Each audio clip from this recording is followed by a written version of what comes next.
கண்ணீரை அவர் விதையா பார்க்கிறார். எங்க என்ன கண்ணீர் வடிக்க வச்சார்னா உழுத நிலத்துல தான். உழுத நிலத்துல, உழுத நிலத்துல ஒரு விதை விதைக்கப்படுதுன்னா அது முளைக்கும். உழுத ஏதோ ஒரு நிலத்தில் அல்ல, அதாவது விதைக்கும்படியா உழுத நிலத்தில் ஒரு விதை விதைக்கப்பட்டால் அந்த விதை நிச்சயம் முளைக்கும்.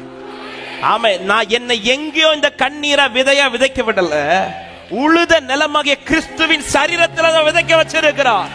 இந்த கண்ணீர் முளைக்கும் என்று விசுவாசிக்கிறவங்க மாத்திரம் நல்ல கைகளை தட்டி ஹல்லேலூயா. அவர் தாமே சோதிக்கப்பட்டு பாடுபட்டதினாலே சோதிக்கப்படுகிற நமக்கு பலன் செய்ய வல்லவரா இருக்கிறார். என்ன எங்க கண்ணீர் வடிக்க வச்சிருக்கிறார்னா உழுத சரீரத்துல. அவன் எப்ப ஒன்ன சும்மா ஒரு இடத்துல கண்ணீர் வடிக்க வைக்கல. இந்த நிலம் ரொம்ப உழப்பட்ட நிலம். கல்வாரியை பாருங்கள், உழப்பட்ட நிலத்துக்கு முன்னாடி கொண்டு வந்து நிறுத்து சொல்ற, நீங்கள் உங்களுக்காகவும் உங்கள் பிள்ளைகளுக்காகவும் கண்ணீர் வடியுங்கள். எந்த இடத்துல அந்த வார்த்தையை சொன்னார் தெரியுமா? அடி வாங்கிட்டு போறார், அடி வாங்கிட்டு போறார். அந்த சரீரம் முழுவதும் உழப்பட்டு இருக்கிறது. இந்த நிலத்துக்கு பக்கத்துல வந்து அழுற கண்ணீர்.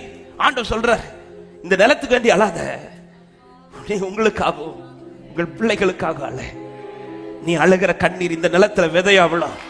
விதையா விழுந்தது இந்த நிலத்துல முளைக்கும்.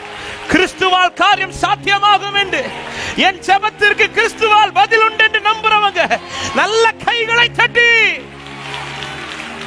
நான் ஜெபிச்ச ஜெபமெல்லாம் வீணா போகவில்லை, தரிசா ஓ நான் ஜெபிச்ச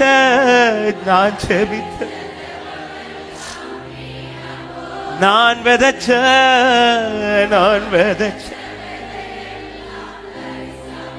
திரும்ப திரும்ப போய் நின்றவளுக்கு ஒரு நாள் இருந்துச்சு. வேதம் சொல்லுகிறது 5வது, இந்த விதவை என்னை எப்பொழுதும் தொந்தரவு செய்கிறபடினால் இவள் அடிக்கடி வந்து என்னை அலட்டாதபடி இவளுக்கு நியாயம் செய்ய வேண்டும் என்று தனக்குள்ளே சொல்லிக் கொண்டான் என்றார். ஆமென். ஆண்டவர் அடுத்துதான் சொல்றாரு 7வது, அந்தபடிய தேவன் தம்மை நோக்கி இரவும் பகலும் கூப்பிடுகிறவர்களாகிய தம்மால் தெரிந்து கொள்ளப்பட்டவர்கள் விஷயத்தில் நீடிய பொறுமையா. ஏன் உன் ஜெபத்திற்கு இன்னும் ஆண்டவர் பதிலே செய்யலன்னு யாராவது கேட்டா சொல்லுங்க, அவர் பொறுமையா இருக்கிறார். சொல்லுங்க, அவர் கேட்காம இருக்கல, பொறுமையா இருக்கிறார். எனக்கு செய்ய போறது கொஞ்சம் ஹெவியா இருக்க போகுது. உடனே செஞ்சா சிம்பிளா நடக்கும், தாமதம் செஞ்சா ஹெவியா நடக்கும். சிம்பிள் போதுமா, ஹெவி வேணுமா? ஹெவி இப்ப ஹெவின்னு சொல்லுவோம். ஆனா நடக்கிறதெல்லாம் பார்த்தா சிம்பிளே போதான். உன்னை சிம்பிளா விட மாட்டார். உன்னை ரொம்ப அழ வச்சுட்டு சிம்பிளா விடுவாரா? உன்னை ரொம்ப அழ விட்டுட்டு சிம்பிளா விடுவாரா? உனக்கு செய்ய போற ஹெவியான பலன் நம்புறவங்க மாத்திரம் சத்தமா ஆமென் என்று சொல்லி.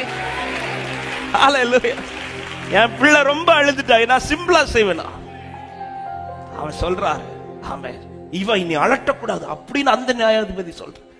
ஆனா இந்த வசனத்தை தியானிக்கும் போது ஆண்டவர் இடைப்பட்டது இப்படிதான். இனி என் பிள்ளை கண்ணில் கண்ணீர் வந்துடக்கூடாது, இனி என் பிள்ளை என் கிட்ட அழுது வந்து நிற்கக்கூடாது. அவள் கண்ணில் எவ்வளவு வேதனையில கண்ணீர் வந்துச்சோ அதே கண்ணில் ஆனந்தத்துல கண்ணீர் வரதுக்கு எத்தனை பேர் விசுவாசிக்கிறீங்க இந்த வார்த்தைய? இந்த கண்ணில் ஆனந்த கண்ணீர் வருகிற நாட்கள் வரப்போகிறது என்று நம்புறவங்க, நான் விதைச்ச விதையெல்லாம் தரிசா. ஓ நான் ஜெபிச்ச ஜெபமெல்லாம் வீணா போகவில்லை. நான் விதைச்ச உன்னை தள்ளினவர்கள் நடுவில் கர்த்தர் உன்னை திரும்ப உயிர்ப்பிப்பார். உன் வாழ்க்கை இடித்தவர்கள் நடுவில் கர்த்தர் உன்னை திரும்ப கட்டுவிப்பார். உன்னால் எழும்ப முடியாத இடத்துல கர்த்தர் உன்னை எழும்ப நிறுத்துவார். காரணம், இது உன்னால் நடக்க போறதல்ல. நீதி செய்கிறவர் எழுந்தருள போகிறார். நீதி செய்கிறவர் எழுந்தருள போகிறார். ஒரே ஒரு வசனத்தை நேரம் போயிட்டு தெரிந்த ஒரு வார்த்தையை மட்டும் சொல்லி நான் ஆராதிக்க விரும்புகிறேன். 126வது சங்கீதம் தெரிந்த வார்த்தை. வேதம் சொல்லுகிறது, 5-6 கண்ணீரோட விதைக்கிறவர்கள் கம்பீரத்தோட அறுப்பார்கள் சொல்லிட்டு 6வது வசனம், அள்ளித்தூவும் விதையை சுமக்கிறவன் அழுது கொண்டே போகிறான், ஆனாலும் தான் அறுத்த அரிகளை சுமந்து கொண்டு கம்பீரத்தோட எதை சுமந்து கொண்டு எதை அறுக்கிறான்? எதை விதைச்சானோ அதை அறுக்கிறான். ஆமே. நீ விதைச்ச, நீ அதை கண்ணீரோடு விதைக்கும் போது அது விதையா இருந்துச்சு. ஆனா நீ கம்பீரத்தோடு அறுக்கும் போது அது பலனா மாறுச்சு. ஆமென். விதை பெருசா அரி பெருசா? ஹலோ, அரி இல்ல. நீ விதைச்சது சின்னதான், உனக்கு கொடுக்க போறது பெரிதா இருக்கு. எத்தனை பேர் விசுவாசிக்கிறீங்க? நிறைய அழ வச்சுட்டாரா? நிறைய அழ வச்சுட்டாரா? தூக்க முடியாம வண்டியில கொண்டு போக வேண்டியது நிலைமை. நிறைய விதைக்க வச்சுட்டாரா? நீங்க அறுக்க போறது பெரிதா இருக்க போகிறது. ஆனா ஆண்டவர் சொல்றாரு இந்த வார்த்தை, அதுக்காக தான் இந்த வார்த்தையை திரும்ப நீ எப்பொழுதும் கூப்பிடுறதை நிறுத்திடாத. அதாவது பலன் கிடைக்கிறது வர உன் ஜபத்தை மட்டும் ஸ்டாப் பண்ணிடாதுன்றார் ஆண்டவர் சொல்ற. அந்த நியாயாதிபதியே ஒருவளுக்கா இவ்வளவு செய்வாரானால், உன்னை மதிக்கிற, உன் நிலை அறிகிற, உன்னை விட்டு கொடுக்காது, யார் கைக்கு உன் ஒப்பு கொடுக்காது.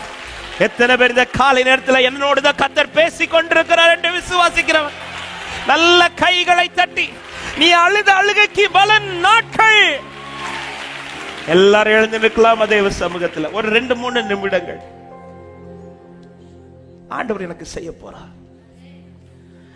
ஆண்டவர் இந்த வார்த்தை சொல்லும் போது ஒரு வார்த்தை இப்படி சொல்லுகிறார் அந்த வசனத்துல, 8வது வசனம், சீக்கிரத்திலே அப்படின்றார். சீக்கிரத்திலே, அதாவது ரொம்ப தாமதித்து செய்கிற வாழ்க்கையில வந்து ஆண்டவர் செய்கிற காரியம் சீக்கிரமா இருக்கும். சீக்கிரமா. ஹல்லேலூயா. சீக்கிரத்திலே செய்வார். அவர் செய்ய தொடங்கிட்டார்னா இல்ல சடார் நடக்கும், திடீர் நடக்கும், சடுதியா நடக்கும். ஆமென். செய்யறது வரதாங்க தாமதம், செய்ய தொடங்கிட்டார்னா சடார் நடக்கும், சடுதி சீக்கிரத்தில். அதற்கு பிறகு அவர் தாமதிக்கவே மாட்டார். அதாவது என் பிள்ளை வந்து எவ்வளவு சீக்கிரமா சந்தோஷப்படணும்னு அவர் விரும்புறார், அவ்வளவு சீக்கிரத்தில் சந்தோஷப்படுத்துவார். என் கண்ணீருடைய பலன் சீக்கிரமா வரப்போகுது நம்புறவங்க மாத்திரம். சீக்கிரமா சீக்கிரமா சீக்கிரமா. இந்த வார்த்தை இந்த காலை நேரத்தில் ஆவியானவர் சபைக்கு தீர்க்கதரிசி சீக்கிரத்திலே. எத்தனை பேர் நம்ம சீக்கிரமா நடக்க போகுது? அப்படியே அவங்க 2 கரத்தை உயர்த்தி எல்லாரும் கண்களையும்.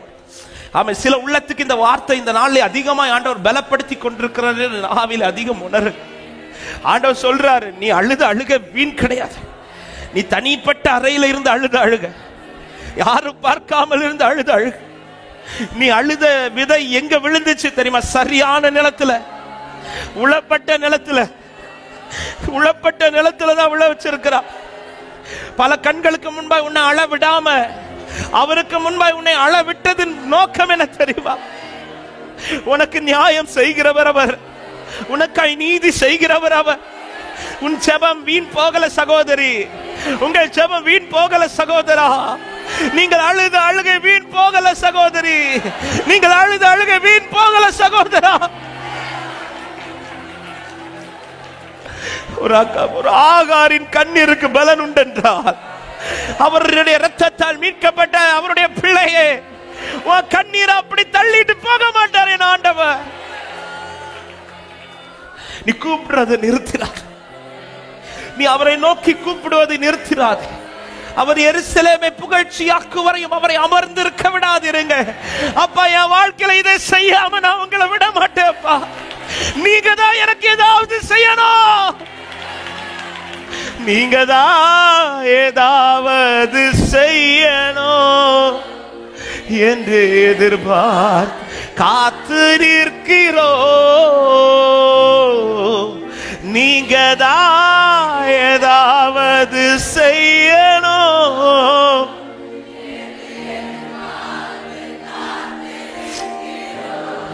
நீர் சொன்ன வார்த்தைய, நீர் சொன்ன வார்த்தைய பிடித்து கொண்டே, நீர் சொன்ன வார்த்தைய பிடித்து கொண்டே உங்க முகத்தையே நோக்கி இருக்கிறோ.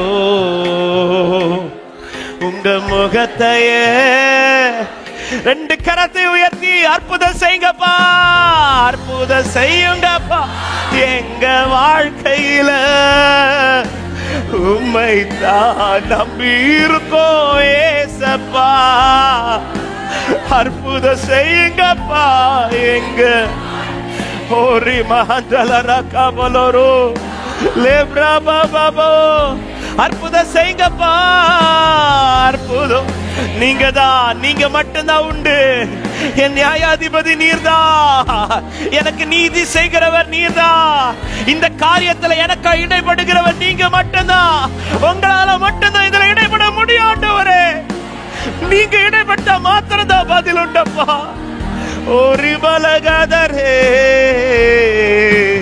உம்மை தானம் இருக்கிறோ, உம்மையன்றி உம்மை தான் நம்பியிருக்கிறோ, உம்மையன்றி. சொல்லுங்க, நிந்தையும் அவமானமும் சகித்து கொண்டு, நிந்தையும் அவமானமும் சகித்து கொண்டு உங்க செட்டை நிழலிலே வந்து நிற்கிறோ.